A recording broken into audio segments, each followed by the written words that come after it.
Nós vamos voltar agora a falar sobre as denúncias de abusos em uma comunidade terapêutica lá em Marechal Deodoro. A cada momento, gente, surgem novas denúncias e denúncias graves. Eu vou trazer a nossa repórter Maria Maciel ao vivo, porque Maria, a Maria conversou com uma mulher que foi paciente dessa comunidade terapêutica. E ela narra, gente, o que viveu dentro dessa comunidade terapêutica, momentos de terror e também de abuso sexual também, Maria, é isso? Boa tarde. Boa tarde para você, Wilson. Muito boa tarde para todo mundo que acompanha o Fique Alerta. Olha, Wilson, não só ela vivenciou todas essas agressões, como abusos sexuais, como também presenciou. Porque, além dela, outras mulheres também foram vítimas dessas agressões dentro dessa clínica, dessa comunidade terapêutica em Marechal Deodoro. Ela ficou por muito tempo calada, com medo, porque ela sofria ameaças, tentou por diversas vezes falar com a família, com familiares, sobre o que estava acontecendo, mas não conseguiu. Então, nessa conversa de hoje, ela falou, abriu o coração, e aceitou dar essa entrevista, gravar essa entrevista, para que outras pessoas possam ser salvas também, para que outras pessoas não passem pelo que ela passou. Vamos acompanhar então este relato em que ela fala dos espancamentos e também do que vivia lá dentro dessa clínica que ela passou durante 9 meses. Era apavorante, Porque a gente era torturado quase todos os dias, obrigados a fazer serviços na casa repetidamente, quando não era do agrado dele. A gente sofria espancamento e principalmente abuso sexual. Esse abuso partia de quem? Do dono da clínica. E a esposa dele sabia desses abusos? Ela sempre estava presente, não no local, mas na casa, E eles brigavam muito e ela dava a entender que a briga deles era constante dentro da casa. Ela ameaçava ele constantemente, que ia deixar ele se ele não parasse. E você acabava cedendo a esses abusos porque tinha algum tipo de ameaça?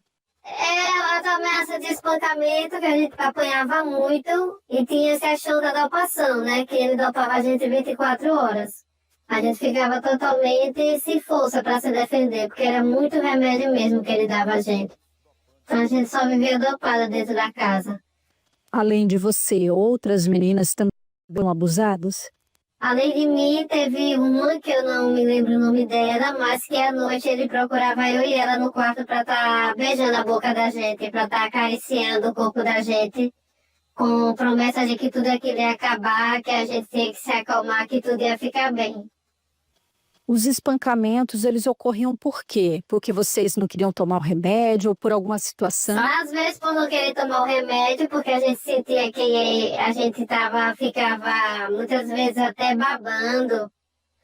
Sem conseguir ficar em pé, eu sofri quedas na casa, cheguei a cortar minha cabeça, sangrar, ele não me socorreu, não me levou ao médico, eu tive que ser tratada lá mesmo. E a gente, qualquer coisa que a gente se negasse a fazer era um motivo dele espancar a gente.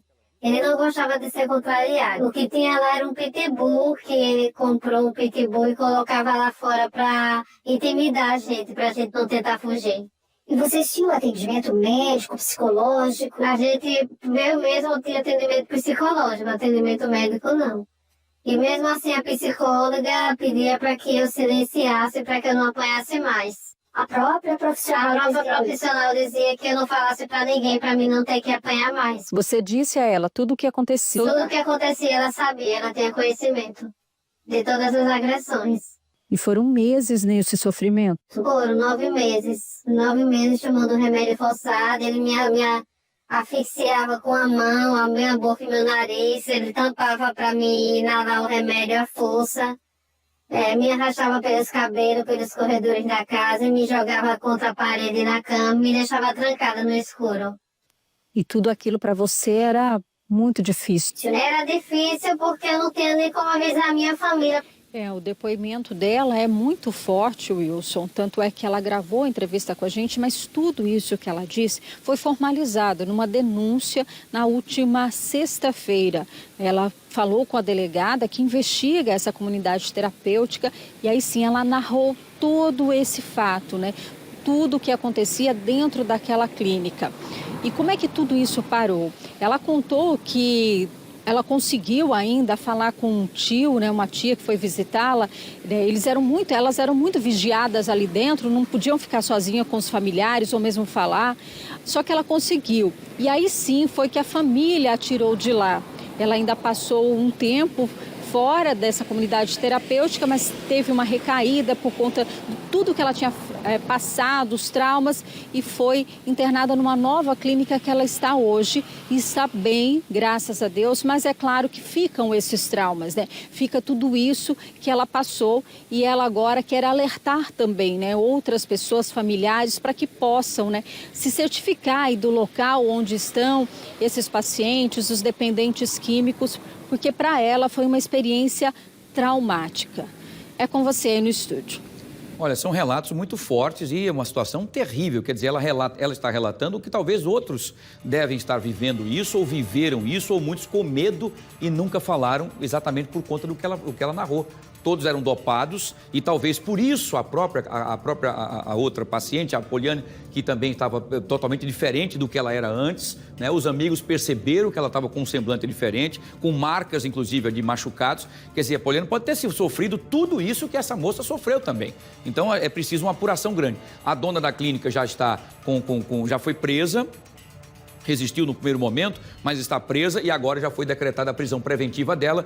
E o dono da clínica, que está ainda foragido, é foragido da polícia, a polícia está no encalço dele. A qualquer momento a polícia vai trazê-lo para que ele possa explicar, né? E aí sim responder pelos seus crimes. Obrigado, viu, Maria, pelas suas informações. Cada vez mais a gente vai ficando assustado com o que nós estamos vendo. É uma comunidade terapêutica que, inclusive, não era legalizada, não havia nada de regulamentação nela. E todas essas, a forma como eles faziam, totalmente complicado. Isso é uma pessoa que já está fragilizada, que já tem problemas com a bebida, muitas vezes com a droga ou qualquer outra coisa, e ainda passar por toda essa tortura, toda essa situação. Vejam que ao invés de resolver o problema, ele fazia com que as pessoas ficassem bem pior do que entrassem, do que quando entraram.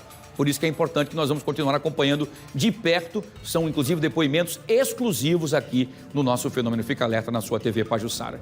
Obrigado, Maria. Maria volta a qualquer momento com mais informações aqui no Fenômeno. Nós vamos voltar a falar sobre as denúncias de abusos em uma comunidade terapêutica lá em Marechal Deodoro.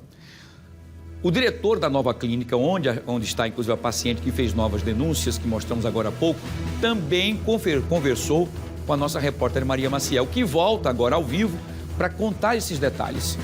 O que a gente quer saber, Maria Maciel, o que disse o diretor sobre essas denúncias gravíssimas que nós trouxemos?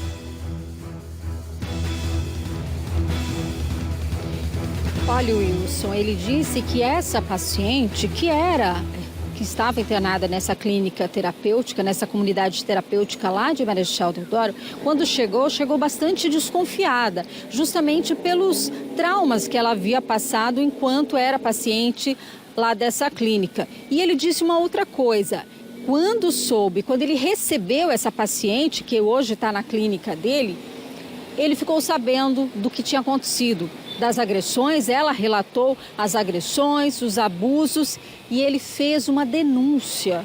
Só que ninguém se importou com isso. Ele disse que formalizou uma denúncia junto aos órgãos responsáveis, mas nada foi feito.